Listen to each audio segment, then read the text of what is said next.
गपोड़ी बहू। उमा जी की बहू पिंकी को गप्पे मारने की बहुत आदत थी। वो जब भी किसी के बारे में बातें करती तो बड़े बड़े गप्पे फेंका करती। आसपास के सब लोगों को पता था कि पिंकी बहुत बड़ी गपोड़ी बाज है। लोग उसकी बात पर विश्वास नहीं किया करते थे, लेकिन हाँ, उसकी बातें सुन सुनकर हंसते बहुत थे। अरे बहू, पड़ोस वाली शर्मा जी है ना, उनकी बेटी का जन्मदिन है, तुम भी चली जाना। ठीक है मम्मी जी, ये तो बता दो गिफ्ट में लेकर क्या जाना है। अरे लेकर क्या जाना है, 250 का लिफाफा दे देना, बस काफी है। अरे मम्मी जी, अच्छा लगेगा क्या? पड़ोसी है हमारे, हमें कुछ बड़ा लेकर जाना चाहिए। अरे बहू, इतना काफी है। जानती हैं आप, मेरे मायके में जब पड़ोस में किसी की बर्थडे होती थी ना, तो मम्मी कुछ न कुछ गोल्ड का ही देकर भेजती थी। पड़ोसी के बर्थडे में सोना? कैसी बातें करती हो। और नहीं तो क्या, आपकी तरह थोड़ी ना लिफाफा पकड़ा दिया। पिंकी शर्मा जी की बेटी के जन्मदिन में चली जाती है। अरे आज तो बड़ी सुंदर लग रही हो साड़ी में। जी मैं तो लहंगा पहनकर आने वाली थी, मम्मी जी नहीं मानी। अरे बेटा, बर्थडे पार्टी में तो साड़ी चल जाती है, मेरा मतलब कोई शादी थोड़ी ना है। कैसी बात कर रही हैं आप आंटी जी? मेरे मायके में तो छोटे छोटे फंक्शन भी हम लोग लहंगा बनवाते थे बुटीक से, डिजाइन करवाकर।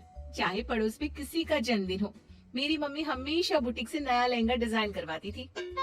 मैंने तो ऐसा कहीं नहीं देखा, ये तो तुमने आज बड़े कमाल की बात बताई। अरे जाने दीजिए, कोई बात नहीं। और बताइए, आपकी बेटी नजर नहीं आ रही। अरे भाभी, मैं यहाँ हूँ, ये देखिए मेरा ड्रेस कैसा लग रहा है। ठीक ही है, मतलब बर्थडे के हिसाब से थोड़ा हल्का है ना।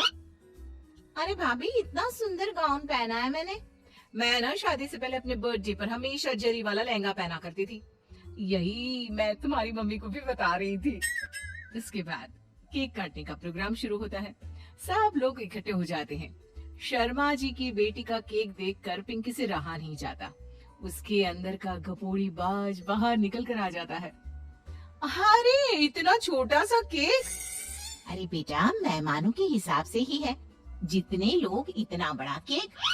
आंटी जी, कम से कम 4 या 5 मंजिल वाला केक तो बनाना चाहिए था।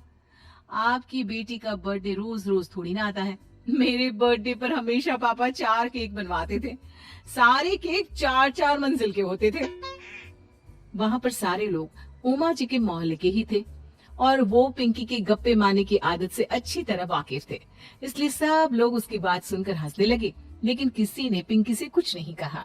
एक दिन सुबह सुबह पिंकी ने अपनी सास से कहा, मम्मी जी, मेरे मम्मी पापा मुझसे मिलने के लिए यहाँ आ रहे हैं। अरे वाह, ये तो बहुत अच्छी बात है। उनके आने की तैयारी करो, अच्छा अच्छा खाना बनाओ। वैसे कब तक आएंगे? मम्मी जी फ्लाइट से आ रहे हैं, कल शाम को 4 बजे की फ्लाइट है। फ्लाइट? लेकिन बेटा, तेरा मायका तो यहाँ से 2 घंटे की दूरी पर है, तेरे मम्मी पापा फ्लाइट से कब से आने लगे? अरे मम्मी जी, आपको पता नहीं है, मेरे मम्मी पापा ना आधे घंटे की दूरी के लिए भी फ्लाइट का टिकट बुक करवाती है। अरे गप्पे थोड़े कम मारा करो बहू, कोई फ्लाइट से तब आएगा ना जब यहाँ पर एयरपोर्ट होगा। तुम्हारी मम्मी क्या उड़कर आएगी घर में? अरे हाँ मम्मी जी, मैं तो भूल ही गई थी। वो क्या ना, मेरे मम्मी पापा हमेशा फ्लाइट से ही ट्रैवल करते हैं, तो मेरे दिमाग से ही निकल गया था। अगले दिन पिंकी के मम्मी और पापा पिंकी से मिलने के लिए उसके घर आते हैं। आइए आइए जी, आपका बहुत बहुत स्वागत है। और समदन जी, हमारी बेटे की कोई शिकायत तो नहीं ना? ठीक से संभाल लिया है ना आपका घर? अरे मेरी बहू बहुत समझदार है, घर का काम बहुत अच्छे तरीके से करती है। बस थोड़ा ज्यादा बोलने की आदत है उसे, आपको परेशान करती होगी ना? बात तो आपकी सही है, उसकी थोड़ा ज्यादा नहीं बहुत ज्यादा बोलने की आदत है। लेकिन कोई बात नहीं, आपकी बेटी दिल की बहुत अच्छी है, बस थोड़ा बोलती ही तो ज्यादा है। पिंकी बेटा, इधर आओ, देखो तुम्हारे मम्मी पापा आए हैं, तुमने इनके लिए खाना तो बना लिया ना? वो क्या है ना मम्मी जी, आपसे एक बात कहनी थी। हाँ हाँ बोलो बहू, क्या बात है, डरने की कोई जरूरत नहीं। वो मम्मी जी, मैंने सोचा मम्मी पापा आए हैं तो खाना बाहर से मंगवा लेती हूँ। अरे कोई बात नहीं बेटा, वैसे भी तुम किचन में काम करने लग जाती तो अपने मम्मी पापा से बात कब करती। बहुत अच्छा किया, अब तुम अपने मम्मी पापा के साथ बैठकर आराम से बात करो, मैं अंदर जाती हूँ। शाम का वक्त जैसे ही दरवाजे की घंटी बजी, 3-4 लोग हाथों में खाने के बहुत सारे पैकेट लेकर उमा जी के घर पहुंच गए। अरे भाई, कौन है आप लोग? लगता है गलत पते पर आ गए। नहीं नहीं माँ जी, हम तो खाने का ऑर्डर डिलीवर करने आए हैं, यहीं से बुकिंग मिली थी। अरे नहीं नहीं, आपको कोई गलत फहमी हुई है। हमारे यहाँ तो 2 ही मेहमान आए हैं। आपके हाथ के पैकेट देखकर लगता है इसमें 50 लोगों का खाना है। माँ जी, आपने सही समझा, खाना तो इसमें 50 लोगों का ही है, क्योंकि हमें ऑर्डर यहीं से 50 लोगों का मिला है। अरे लेकिन इतना सारा खाना, कहीं मेरी बहू ने अपनी गप मारने की आदत के चलते ऐसा तो नहीं कर दिया? ये खाना आप रख लीजिए और हमें हमारे पैसे दे दीजिए। अच्छा, वैसे कितने का बिल बना है? ज्यादा नहीं, बस 10,000 दे दीजिए। उन लोगों की बात सुनकर उमा जी पिंकी को आवाज देकर वहाँ बुलाती है। जैसे ही पिंकी वहाँ आती है, खुश होते हुए उन लोगों को वहाँ पर खाना रखने के लिए कहती है। अरे इतना सारा खाना क्यों मंगवाया बहू? अरे मम्मी जी, मैंने आपको बताया तो था, मम्मी पापा आए हैं तो मैं खाना बाहर से मंगवा रही हूँ। ये बात सही है बेटा, लेकिन 2 लोगों के लिए 50 लोगों का खाना? अरे मम्मी जी, कुछ कम पड़ जाए तो अच्छा थोड़ी ना लगता है, और मेरे मायके में तो ऐसा ही होता है, एक्स्ट्रा खाना मंगवाते हैं हम लोग। तभी पिंकी के मम्मी और पापा वहाँ पर आते हैं।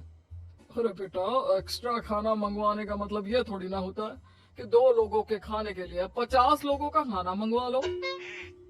और बेटा, तुम्हारी गप मारने की आदत के चलते 10,000 का बिल आया है। तुम्हें नहीं लगता ये गलत है? देखो बहू, बढ़ा चढ़ाकर बातें करना अपनी जगह, लेकिन इतनी बड़ी बड़ी फेंकना भी गलत है ना। पहली बात तो इतने सारे पैसे लगे, और दूसरी बात खाना वेस्ट होगा। आप लोग ठीक कहते हैं, मैं आज के बाद अपनी इस आदत को कंट्रोल करने की कोशिश करूंगी और अब से गप थोड़ी कम मारा करूंगी। पिंकी की बात सुनकर सब लोग हंसने लगे।